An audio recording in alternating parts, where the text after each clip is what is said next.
You don't start as a level 1 knight. You become the knight.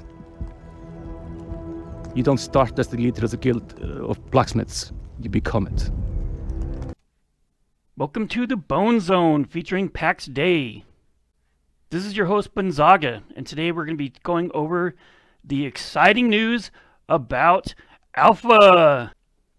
I just have to say, I still get goosebumps when I hear that opening clip. It always fires me up for what Mainframe is doing with Pax Dei. So I'll be reviewing the Alpha Leak stream and go over some other things I found interesting. First up is items. So items are dropped. If you drop an item on the ground, they're destroyed. So if you want them to persist, you have to put them in these chests. And the chests are locked, and so nobody can get into them unless you share access with like your friends or clan. So that's kind of nice to know that your stuff is safe and someone can't just come in and destroy your chest or loot your box and steal your stuff. Let's see. Next is, does the game... Oh, yeah. So let me go back to that one.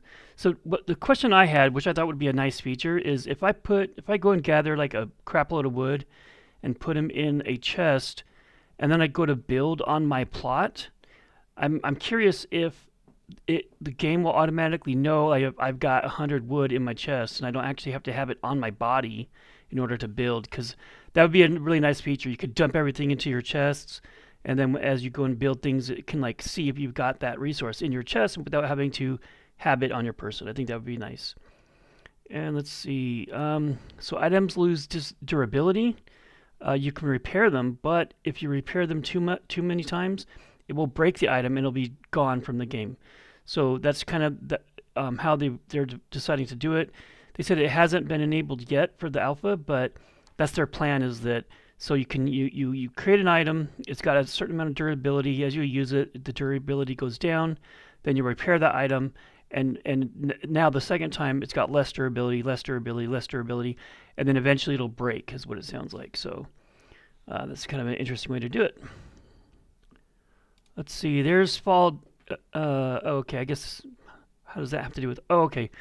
If you die, your items are left on your body. People can't steal them. So in this example, they jumped off the cliff and to show us that there's fall damage, but he didn't actually take any damage because he had God mode turned on. But the question was brought up: if you die, can someone come along and loot your stuff off your body? And they said that no, you can't. Not in PvE or not in if you die from falling. PvP would probably be different, but that's the way it's set up currently. All right, last thing about items and resources is that there's food items you can craft, and they have different effects that could influence your combat and stats. So as for example, maybe there's a food item you can have that gives you like an hour buff to strength, or like 30-minute buff to strength, or health, or something like that, and that could influence combat as well. So items and resources are super important in Pax Dei. It sounds like the entire game is based around them. Gathering, crafting, and doing everything. The economy is all player driven, so super important. So the next thing we'll get into is skills and abilities. Let's see. So the combat is skill based, and by skill based, it means that like if you want to pick up an axe, if you want to use an axe, you pick up an axe and start using it. And as you use it, and the more you use it, your your axe level goes up. So like maybe it starts at 1, goes up to like 2, 3, 4, up to I don't know what the max is, but certain items will have certain skill requirements. So that's one thing to keep in mind. Like so maybe you'll be able to craft an axe, but you won't be able to use it until you get to like axe level 5 or something like that. Let's see. So they said you can master everything. So you can master all the skills in the game. You can master all of the crafting in the game. But they said that it will take a super long time and a lot of resources. So it might be better off just focusing on one or two things. Like so, for example, you could learn to be the stonemason of the clan. Somebody else could become the leather worker of the clan. And then basically what you would do is gather different things, like as you're adventuring, and if you gather stone or you gather leather, just pass it off to the person that's like the leather worker in the clan, and then they can like skill up and get to like the max rank of leatherworking, and then the stonemason can do the same thing, and so that way people can specialize on these individual things and get the best items from those skills earlier than if you were trying to master everything yourself. But you can though, and that's what I think is cool. And they said they were positive about being that lone hunter up in the cabin, just learning everything and doing some trading and stuff like that. So that's cool. I really like that. Let's see. Items have abilities which affect your class. So, for example, like an item could have a magic attack, and that becomes who you are. So you don't just go out and say like, oh, I'm going to choose the mage class or I'm going to choose the paladin class. What you do is you equip these items. You equip a hammer that has a heal, or you equip a ring that maybe has like an AOE aura that protects your clan mates or something like that. And so by equipping these different items and gears and foods, that is what determines your class and how your play style is. Okay, next up is plots. So what a plot is you can go around somewhere in the world and you can claim an area, and it begins to be as a circle, like a circular area.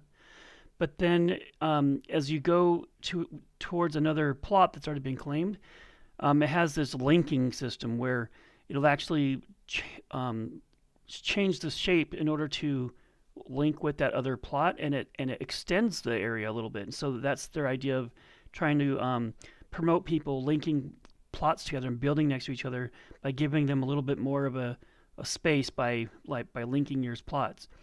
In this particular screenshot, it looks like they've got 3 unclaimed plots, and so that's kind of interesting to think that you could have more than one plot. That you could either build a bigger area, or maybe you could have multiple plots around the world.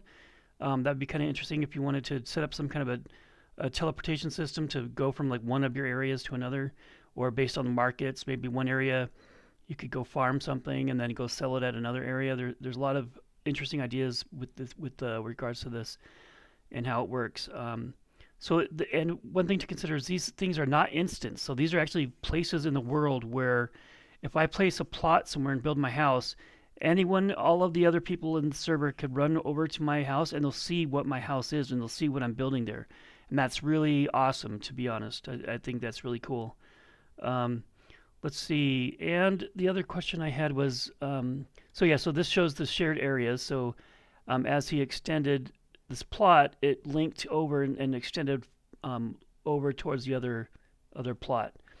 One question I had was regarding these bridges, because they mentioned that they thought, oh, we're going to have to create bridges so people can cross the water, but then players just came up with their own idea of creating bridges on their own. And so my thought was, okay, so does that mean, did they claim those water areas, or does it just extend on its own out into the water, or how that works? Because it's kind of interesting. I was imagining earlier, like, what if a guild, created this massive bridge across the river and then locked the doors, and then basically they could charge people, maybe a weekly or monthly fee or something to have access to the bridge, and be like, hey, you want to use the bridge? Give me 5 gold a month, and then they add them to their friend list of who has access to the bridge, and then that way, if you want to travel across the water using the bridge, then you basically pay the tax. Otherwise, you have to create your own bridge somewhere else, or you have to just swim across. And maybe maybe it's too big to swim across, and you end up dying, or maybe you can't bring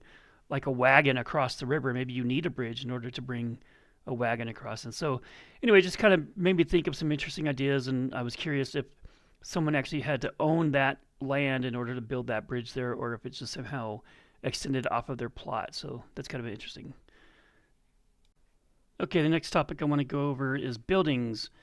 They had made a comment how in Unreal Engine they have an amazing lighting system, and that the tech artists have been able to really extend that to make inside lighting look very beautiful with shadows and everything. And like as you create walls, like shafts of light shine through the the windows and like all the lighting is amazing. And one question I had when it came to the lighting was I saw, a fireplace, I saw some torches and stuff like that around, and I'm curious, like with torches and candles and things like that, are they going to make us micromanage that? Like, do we have to like go get coal or go get wax and refill, or kerosene or something with like refill stuff, or is it like a one and done thing where like I create a torch, done, That would be nice because honestly, I hate those micromanagement systems that people put into these survival games like Conan and stuff, where every time you want to like, they only last a day, and then you've got to go and burn more wood and make more coal and refill the fireplace. And I think it would be nice. I mean, I can understand for cooking, having like a fuel like that, but just for like the cosmetic torches and for lighting, it would be nice to not have to micromanage like every single torch on your property. That's the only comment I have about that. Let's see.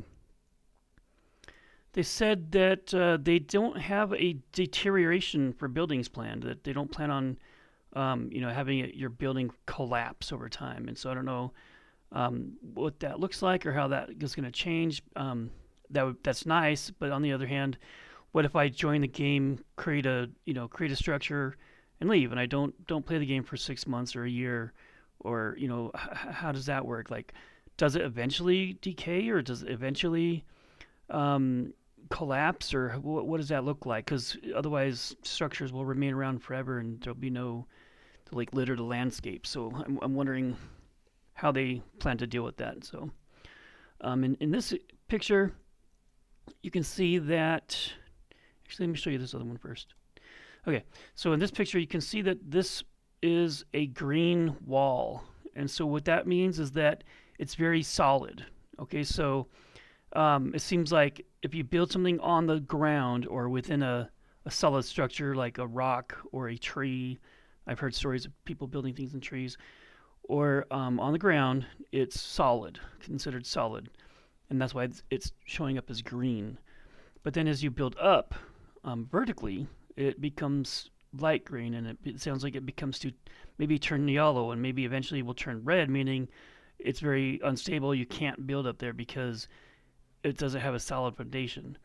And so it makes me wonder if structural integrity is a thing where if I wanted to build like some super high skyscraper, if I'd have to build up like a bunch of pillars and make sure each floor has like each like level has a floor, and like makes it very structurally sound. The higher you build, it sounds like vertical scale has some kind of a solidarity to it, which is kind of cool, and it's kind of interesting. So you can't just like build a platform floating in thin air, So there's like real world physics to that. Let's see. The only other thing was they talked about this arena, which I thought was interesting. They called it an arena, and I think that would be cool is if you could designate certain areas that you could do PvP, or that maybe you say, okay, if you guys want to do 1v1s and challenge each other, go to the arena, or you could have like a fight night, like where once a week you could put some kind of prize, prize in, or have like an entry fee, like everybody pays 10 gold and the winner gets the pool, or something like that, where people can do these tournaments, like just player ran tournaments where they just structure it themselves. Is really awesome, to be honest with you. And another thing mentioned about this arena was that if you build a foundation, or if you build things inside the water, then it automatically will get algae placed as on the base of it. So it has like this transitioning between water to algae to like just normal stone, which is pretty cool that they came up with a system like that where it'll automatically adapt to the surroundings of where you built it, which is pretty cool. And the only other question I had was, can you see buildings on the map? So you can see there's like this massive village here, and it would be interesting if when I look at my map, if it could show me like, oh yeah, there's a village here, so maybe don't run all the way over there to try to build something because there's already something there. And so that'd be kind of interesting if they plan on having any kind of system like that set up where buildings or structures that player buildings and structures will appear on the map. Maybe once you've visited there or gotten to a certain range, they'll appear, and then it'll be marked on there until the next time you go, like kind of like a fog of war type thing. But it would be nice. It would be nice to see what they have set up for that. Okay, final topic is traveling. So in the video, they said that there is no fast travel, that you have to run everywhere, and that you can swim in rivers. That's what this image is supposed to depict, is that there's a river in the background. You can actually swim across that.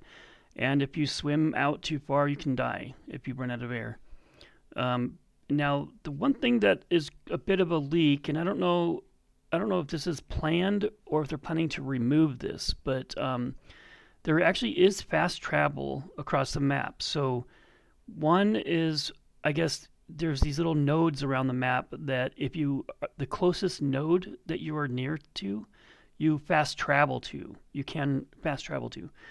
And, or when you die, I think you respawn at that node. Um, and you can teleport to your house. And so I don't know, I saw that in some of the alpha leaked videos, and I'm just kind of wondering what their plans are for that. If they're planning to get rid of that system or keep it around. I like it, personally. I think it's cool that um, we can at least, you have to run fast travel to the next one, run a little bit, fast travel to the next one. So as you continue to run and get closer to these other pillars, you can fast travel to them, skipping a little bit of running, which is kind of nice. Eventually, it would be nice to be able to fast travel anywhere, if you've already unlocked that pillar. Like maybe you have to run to the pillar first, unlock it like a waypoint, and then after that you can fast travel to it from wherever. And maybe, I know in Guild Wars 2 they had a monetary system where the farther you travel, it costs you money. I don't know if I like that idea, but just something where we can travel around, or like mounts, horses, flying things, um, and being able to teleport back to your house is pretty cool. I don't know how, if that's over any distance, or if that's just if it's in within a certain range. I don't know how that works, but so we'll see. They did say that they're going to take it out, that they don't plan on having fast travel, but they do currently, and so it'll be interesting to see what the plans are with that. And so, with all that said, I just wanted to give a shout out to Grok from Mainframe. Um, he's been on the general chat. I know with the announcement, or with the handouts of alpha invites, there's been a lot of saltiness with people, that they didn't get invited. I'm not gonna lie, I was a little bit sad that I didn't get invited, just because I joined the server in March 2nd, and have been making these videos, and have been on the forums, trying to have a friendly atmosphere and stuff like that. And it's just random, and I'm okay. I'm okay with it. I'm not super salty. I'm really happy for the people that got invites, and I just hope you guys do a great job reporting bugs and your impressions of the game and things that you think need to be fixed. Because honestly, that's what's going to make the game better for all of us, is making sure you're not just playing and having fun, but also actually testing the game and reporting the things that you're finding out. So with all that said, again, this is BunZaga, and I hope to be making plenty more of these videos. A lot of these have just been quick, analysis of my impressions of things and ideas I have. In the future, I might end up doing some more either tutorials or just little funny clips of things that happen in the game, or just whatever random thing I think people will find interesting. I don't plan on having any specific format, except for just posting. In the Bone Zone, I want it to keep it to this kind of format. But in the future, I'll have other playlists that will just have gameplay, or just have tips and tricks, or just have maybe some PvP encounters, or dungeon raid guides. Who knows? But I plan on doing this for a long time, and I will see you around. Thank you for watching.